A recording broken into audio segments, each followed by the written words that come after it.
سرآول میخواستم اوید با یکی از جنبه‌های مهم این هم باشد که در متن شامل شوی جوانان با صفحه حزب حرکت‌های ممنوع و افراطی است. این هم باشد با اوید با عامل‌ها و یک صحبت داشته باشیم، چون که برای پیشگیری شامل شدن جوانان با صفحه حزب حرکت‌های افراطی جنبه عاملی برای پیشگیری نمودن خیلی مهم است و فکر میکنم که از این مصوبت شروع کنیم اگر از منفعت خالی نخواهد. یک چند عامل‌هایی هست که اکثر اینها با مذهب وابستگی دارند، چون که جنبه حساس است و در تعلیمات نادرست تفسیر و تعلیم کردن تعلیمات دینی و دیگر جنبه‌هایی است که با مذهب ربط ندارد. یکی از عامل‌های زود شامل شوی جوانان با حزب حرکت افراطی و یا که با افراط و تفرید راه دادن، این نبودن علم کافی دینی میباشد و اون تفکر اون طلب میکنه. وقتی که طلب کرد پاسخ معین سالم سازنده باید در کار، چون که دین میگه. و در وقتی که پاسخ سالم نگرفت، پاسخ ناسالم گرفت و مجبور میشود، چون که روحش قناعت نمیکند، به شبکه‌های اجتماعی و محاوره‌های هنگام‌جو با اونجا رجوع کند و در اونجا نه در صورت عادلانه بلکه به صورت یعنی سودجویی پیشنهاد میشود و تفکر از اونجا تفکر انسان بیمار میشه. اگر تفکر جوان سازنده باشد، یعنی ارزش را رعایت کند، اون جوان از تفکرش، رفتار و گفتار و مثلا عادت و شخصیتش تشکل مییابد در مراحل زندگی و سرنوشتش معلوم میگردد. سلام است که وقتی که در جامعه اوید به پیدا کردن اون که قانع نمودن نیازهای دینی و اون که دانش‌های دینی یگان مسئله پیدا می شود، همون خالیگاه زود چگونه که شما خوب ذکر کردید از جانب گروه‌های سودجوی اون که منفعت‌خواه پر کرده می شود. این که همون خالیگاه پر کرده می شود، اما با کدام اطلاعات؟ همون اطلاعات در بسیار موارد می تواند که خاراکتری منفی داشته باشد، یعنی که خصلتی کاملا برای منفعت‌های ملی پاسخگو نباشد. خب درست است که یک عقیده باید که بایوری یک عقیده الटरनेटिवی دیگر بی‌ضرر کرده شود.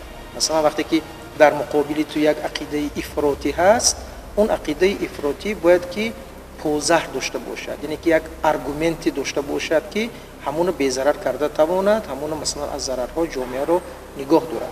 اولین لفظی که از خدا نازل شده است لفظ بخوان است. لفظ خود خدا نیست، لفظ جهنم و دنیا و آخرت نیست، لفظ بخوان است. پس همیشه مد اول تعلیم و دانش میمونه. اگر هر چقدر انسان در دنیا حقوق دانشمند باشد، فیلسوف و متفکر باشد، عالم و دانا و دسترس علمی داشته باشد، اما اگر از جنبه معنویات کاهش داشته باشد، جنبه معنویات چی است؟ شرم و حیا، عهد و وفا، رحم و شفقت، مهر و محبت، این معنویات است. میشود مثلا کسی را دانش دهیم که جنبه معنوی را فراگیر نباشد. اگر جوان محتوای دین خوب داند که دین سازنده است نه سوزنده، هر دین دنیا، هیچ دین دنیا برای سوزندگی تأسیس نیافته است، چی بماند به دین مبین اسلام. اگر جنبه اخلاقی دین بگیرند در مد اول، احترام به کلان سالان و احترام پدر و مادر، سرسپرده و جانفدا بودن مرز و بوم، همه اینها یعنی خودشناسی ملی بعد از اون خودشناسی دینی. این یگانه راهی است که آدم که خودش شناخت میدونه در کدام دین است، در کدام مذهب است و به هیچ چیزی به گرانترین و ارزشمندترین چیز دنیا این ملت و مذهب و عقیده و معنویات عوض نمیکنه. برای همین یگانه راهی سازنده کردن تفکر جوان این دانش سری وقتی است و فراگیری به برنامه‌های نشست معرفتی علمی است. امروز هر کسی خسته درباره جوان صحبت میکنه. درباره جوانی در هر موضوعی که مردم صحبت میکنن باید متخصص صحبت کنند، عالم و کارشناس صحبت کنند. در همایش‌های علمی بیشتر عالم‌ها برآمد. موضوعی نیست که جوان‌ها در همایش علمی برآمد کنند، اما جوان تا وقتی که جوان است باید از عالم بیاموزد در کدام سمتی که نباشه. این خوب است برای مثلا از تمام نمودی روش پیشگیری کردن شامل شدن جوانان. واقعا یعنی که پر کردن همون جنبه علمی، جنبه دانشی میتواند یک ضربه خیلی جبران ناپذیر به همون حزب حرکت‌های افراطی زند، چون که خودی افراطیان وقتی که برای یک مسئله های حساس جامعه اونا از لحاظ چی برد دارند، از نقطه نظری سخن‌های خیلی شیرین سخن‌هایی که با همون هدف یا اینکه با همون جنبه حساس اجتماعی با همون طرح‌های حساس اجتماعی ناخن میزنند. این هم باشد با یک مسئله‌هایی که در جامعه خیلی مشکل است، مرکب است، پیچیده است، اما راهی حلش جستجو می شود. با همون مسئله های حساسی جامعه یا اینکه در برخی موارد شاید که آسیب پذیر بودن عدالت اجتماعی وقتی که در اون میرود، در بعضی موارد شاید که فرض کردیم نه در همه وقت عملی شدن پرینسیپ های برابر حقوقی، نه در همه وقت عملی شدن بعضی از رکن های عدالت اجتماعی، آنها همین را به صفت یک نوع شعار میتوانند که مبدل کنند به شعار، چون که گرچند خودی همون تهیه‌گران یا اینکه همون مجریین حرکت حزب‌های افراطی خیلی ساده و خیلی خوب واقف از اون هستند که با یک مشکل‌های اجتماعی را با یک دو شعار یا اینکه یک دو انگیزه راه حلش جستجو کردن غیر امکان است.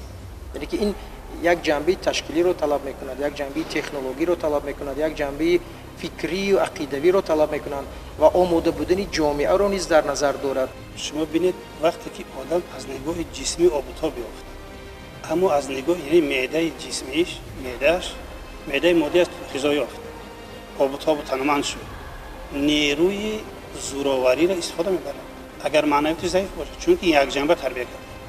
در همینجا نقش علما خوب آشکار و واضح می شود که جوان نه تنها از روی جسم باید نیرومند باشد، معنویاتش باید درست باشد. در تن سالم روحی سالم است. روحی سالم باشد و وابسته روحی سالم به تن سالم است. روحش این کاری عالی است. یکی از عامل‌های دیگر با شامل شوی به گروه‌های افراطی تفریطی یا که حزب حرکت‌های بدخواه یا هنگام‌جو، این افسردگی بر دوام است.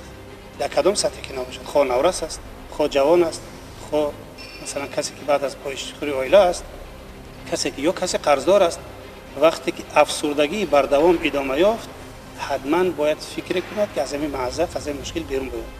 البته حوزه معارف حوزه کلیدی ترین است. حوزه هست که خواه و ناخواه همون طلبات معنوی خود رو در اونجا قانع میکند، از علم و فن برخوردار میشود و از صفت معارف کشور خیلی چیزها وابستگی قوی دارد. حتی از اون اندیشه که ما داریم، از اون اندیشه زیادتر نیست. نقش معارف در رشد استواری کشور و در تشکل دادن یک نسل واقعا سازنده خیلی کلیدی و مهم است. و اونی که درباره عالم و آموزگار شما صحبت کردید، بدون شک این چیز واقعا باعث دستگیری است. آموزگار همیشه بود و هست میماند همچون شمع فروزان. واقعا نقش یک آموزگار، یک نقش عموما یک زیایی در رشد معنوی یک کشور، من فکر میکنم که قیاس نشونده است. اما به هر صورت امروز یک عالم باید که دورتر از کابینت کاری خودش نظر کند. مثلا از یک راحت کرسی خیلی راحت و برای بیرون بینه در کوچه چی گپ است، فرض کردیم جامعه چگونه نبض دارد، چگونه جریان‌های اجتماعی رفت ایستادن، چگونه مشکلات در همین زمینه و راه حلش با اون متدولوژی علمی که دارد پیشنهاد کند. چون که بسیاری از پرابلم‌هایی که ما داریم این نه همه وقت یک زیایی و یک عالم با همون تجربه عملی است و در همون حوزه فعالیت خود شما چگونه مثلا مشارکت رو با عالمان ساحه براه مانده؟ بسیار اشاره خوب کردید استاد در این باره. در همین نقطه عالم چی دارد که دیگران ندارند؟ عالم عدالت دارد که در دیگران نمیتواند باشد و دو گروه از طایفه در جامعه، دلخواه جامعه دنیا دو گروه مردم است. یکی عالم است، دیگر امیر. عالم همیشه مشاور امیر است. فکر و نظر عالم همیشه سنجیده است. اون خوانده است و تعلیم گرفته است که عالم شده است. تا سخنی با سخن زن شود، قطره از خون جگر کم شود. نقطه اساسی که عالم میتواند با دل پر مطمئن مشورت دهد، بگد محترم من همین نقطه را رعایت کن، من کفالت میدهم. در مشورتش کفالت میدهد، چون که در سمت خودش عالم است. فکر میکنم که در برابر پر کردن این خالیگاه‌های معنوی جنبه‌های تجربوی نیز خیلی مهم هستند. پیشگیری افراطگرایی در مجموع یک دیدگاه مجموعی را طلب میکند. یگان افراطی مسئله جامعه را خود از خود حل کردن نمیتواند، چون که مسئله ها رو متخصصین حل میکنند. مسئله ها رو اونهایی که با جنبه تشکیلی و راه حل آشنا هستند اونها حل میکنند. خب استاد از شما بسیار تشکر میکنیم برای یک صحبت واقعا پرمحتوا.